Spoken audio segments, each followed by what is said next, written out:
ಸಂವಿಧಾನ ಶಿಲ್ಪಿ doctor B R Ambedkar ಅವರ ಕಂಚಿನ ಪ್ರತಿಮೆ ಲೋಕಾರ್ಪಣೆಯಾಗಿದೆ.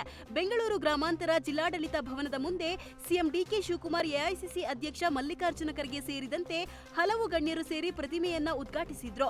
1,35,00,000 ವೆಚ್ಚದಲ್ಲಿ 14 ಅಡಿ ಎತ್ತರದ ಕಂಚಿನ ಪ್ರತಿಮೆಯನ್ನು ಉದ್ಘಾಟನೆ ಮಾಡಲಾಯಿತು.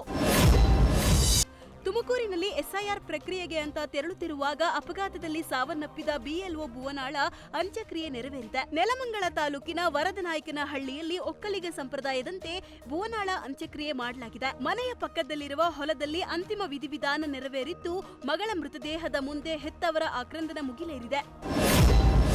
ಒಂದ್ ಕಡೆ ಭುವನಾಳ ಅಂತ್ಯಕ್ರಿಯೆ ನಡೆದಿದ್ರೆ, ಮತ್ತೊಂದು ಕಡೆ ಆಕೆಯ ಸಾವು ಹೊಸ ತಿರುವು ಪಡೆದುಕೊಂಡಿದೆ. ಅಧಿಕಾರಿಗಳ ಒತ್ತಡದಿಂದಲೇ ಭುವನ ಸಾವನ್ನಪ್ಪಿದ್ದಾಳೆ ಅಂತ ತಹಶೀಲ್ದಾರ್ ರಾಜೇಶ್ವರಿಯ ಆಡಿಯೋ ಲಭ್ಯವಾಗಿದೆ. ಬೆಳಗ್ಗೆ 6:30ಕ್ಕೆ ಎಸ್ಐಆರ್ ಪ್ರಕ್ರಿಯೆಯಲ್ಲಿ ಭಾಗಿಯಾಗಬೇಕು ಅಂತ ಎಸಿ ಆದೇಶಿಸಿದ್ರೆ 7:30ಕ್ಕೆ ಹಾಜರಿರಬೇಕು ಅಂತ ಉಪವಿಭಾಗಾಧಿಕಾರಿಗಳು ಆದೇಶ ಮಾಡಿದ್ರು. ಎಲ್ಲಾ ಫೀಲ್ಡ್ನಲ್ಲಿ 1 ನಿಮಿಷವೂ ತಡ ಮಾಡದಂತಿರಬೇಕು. ಎಸಿಡಿಸಿ ಮೇಡಂ ಸರ್ಪ್ರೈಸ್ ಭೇಟಿ ಇರಲಿದೆ, ಎಲ್ಲಾ ಬಿಎಲ್ಒ ಫೀಲ್ಡ್ನಲ್ಲಿರಿ ಅಂತ ಮಾತನಾಡಿದ ಆಡಿಯೋ ಲಭ್ಯವಾಗಿದೆ. ಅಧಿಕಾರಿಗಳ ಒತ್ತಡದಿಂದಲೇ ಭುವನ ಜೀವ ಕಳೆದುಕೊಂಡ್ಲಾ ಅನ್ನೋ ಪ್ರಶ್ನೆ ಉದ್ಭವವಾಗಿದೆ.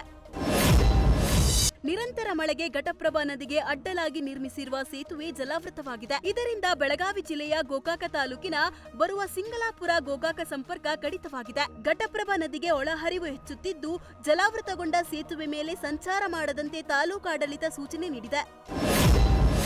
ಇರಾನ್ ಸರ್ವೋಚ್ಚ ನಾಯಕ ಮೃತ ಖಮೇನಿ ವಿರುದ್ಧ ಅಮೆರಿಕ ಅಧ್ಯಕ್ಷ ಡೊನಾಲ್ಡ್ ಟ್ರಂಪ್ ಹಾಸ್ಯಾಸ್ಪದವಾಗಿ ಮಾತನಾಡಿದ್ದಾರೆ. ಒಂದೇ ಶಾಟ್ನಲ್ಲಿ ಮುಗಿಸಬಹುದು, ಈಗ ಆ ಹೆಜ್ಜೆ ಇಡಲ್ಲ, ಮಾತುಕತೆಗೆ ನಾಯಕರು ಬೇಕಲ್ವಾ ಅಂತ ಖಮೇನಿ ಅಂತ್ಯಕ್ರಿಯೆಯನ್ನ ಉಲ್ಲೇಖಿಸಿ ಟ್ರಂಪ್ ಮಾತನಾಡಿದ್ದಾರೆ. ಖಮೇನಿಯನ್ನ ಎಲ್ಲರೂ ದ್ವೇಷಿಸುತ್ತಿದ್ರು, ಈಗ ಅಳುತ್ತಿದ್ದಾರೆ, ಇದನ್ನ ನೋಡಿ ಆಶ್ಚರ್ಯವಾಯಿತು, ಇದು ನಕಲಿ ಕಣ್ಣೀರು ಅಂತ ಡೊನಾಲ್ಡ್ ಟ್ರಂಪ್ ವ್ಯಂಗ್ಯದ ಮಾತುಗಳು ಚರ್ಚೆಗೆ ಗ್ರಾಸವಾಗಿದೆ. ಬಂಡೆಯ ಅಂಚಿನಲ್ಲಿದ್ದ ಕಾರೊಂದು ಸಿಕ್ಕಿ ಹಾಕಿಕೊಂಡಿದ್ದು, ಚಾಲಕ ತನ್ನ ಕಾರನ್ನು ಎಳೆಯಲು ಪ್ರಯತ್ನಿಸುತ್ತಿದ್ದಾನೆ. ಅಲ್ಲೇ ಇದ್ದ ಸ್ಥಳೀಯರು ವಾಹನ ಎಳೆಯಲು ಪ್ರಯತ್ನಿಸುತ್ತಿದ್ದು, ನಿಯಂತ್ರಣ ತಪ್ಪಿ ಕಾರು ಪ್ರಪಾತಕ್ಕೆ ಬಿದ್ದಿದೆ. ಇನ್ನು ಕಾರಿನ ಚಾಲಕ ಕೂದಲೆಳೆ ಅಂತರದಲ್ಲಿ ಪ್ರಾಣಾಪಾಯದಿಂದ ಪಾರಾಗಿದ್ದಾನೆ. ಬಾಲಿವುಡ್ ನಟ ಅಮೀರ್ ಖಾನ್ ತಮ್ಮ ಬಹುಕಾಲದ ಗೆಳತಿ ಗೌರಿ ಸ್ಪ್ರಾಟ್ ಜೊತೆ 3ನೇ ಮದುವೆಯಾಗಿದ್ದಾರೆ. ಮುಂಬೈನ ತಮ್ಮ ಬಾಂದ್ರಾ ನಿವಾಸದಲ್ಲಿ ನಡೆದ ವಿವಾಹ ಮಹೋತ್ಸವದಲ್ಲಿ ಗೌರಿ ಸ್ಪ್ರಾಟ್ ಜೊತೆ ಅಮೀರ್ ಖಾನ್ ವೈವಾಹಿಕ ಜೀವನಕ್ಕೆ ಕಾಲಿಟ್ಟಿದ್ದಾರೆ. ಅಮೀರ್ ಖಾನ್ ಸರಳ ವಿವಾಹದಲ್ಲಿ ನಟ ಅವ್ರಮ್ ಇರ್ಫಾನ್ ಪಠಾಣ್ ಸೇರಿದಂತೆ ಕೇವಲ ಸಂಬಂಧಿಕರು, ಸ್ನೇಹಿತರಷ್ಟೇ ಭಾಗಿಯಾಗಿದ್ರು. ತಿರುಪತಿಯಲ್ಲಿ ಕಾಡು ಪ್ರಾಣಿಗಳ ಹಾವಳಿಗೆ ಜನರು ಕಂಗಾಲಾಗಿದ್ದಾರೆ.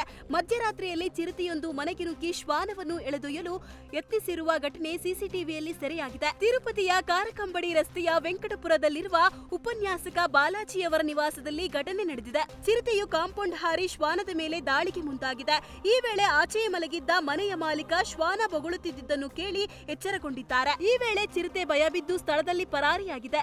ಈ ಪ್ರದೇಶದಲ್ಲಿ ಕಳೆದ 3 ದಿನಗಳಿಂದ ಚಿರತೆ ಓಡಾಡುತ್ತಿದ್ದು, ಚಿರತೆಯನ್ನು ಸೆರೆ ಹಿಡಿಯುವಂತೆ ಜನರು ಸ್ಥಳೀಯ ಅರಣ್ಯ ಇಲಾಖೆ ಸಿಬ್ಬಂದಿಗೆ ಆಗ್ರಹಿಸಿದ್ದಾರೆ.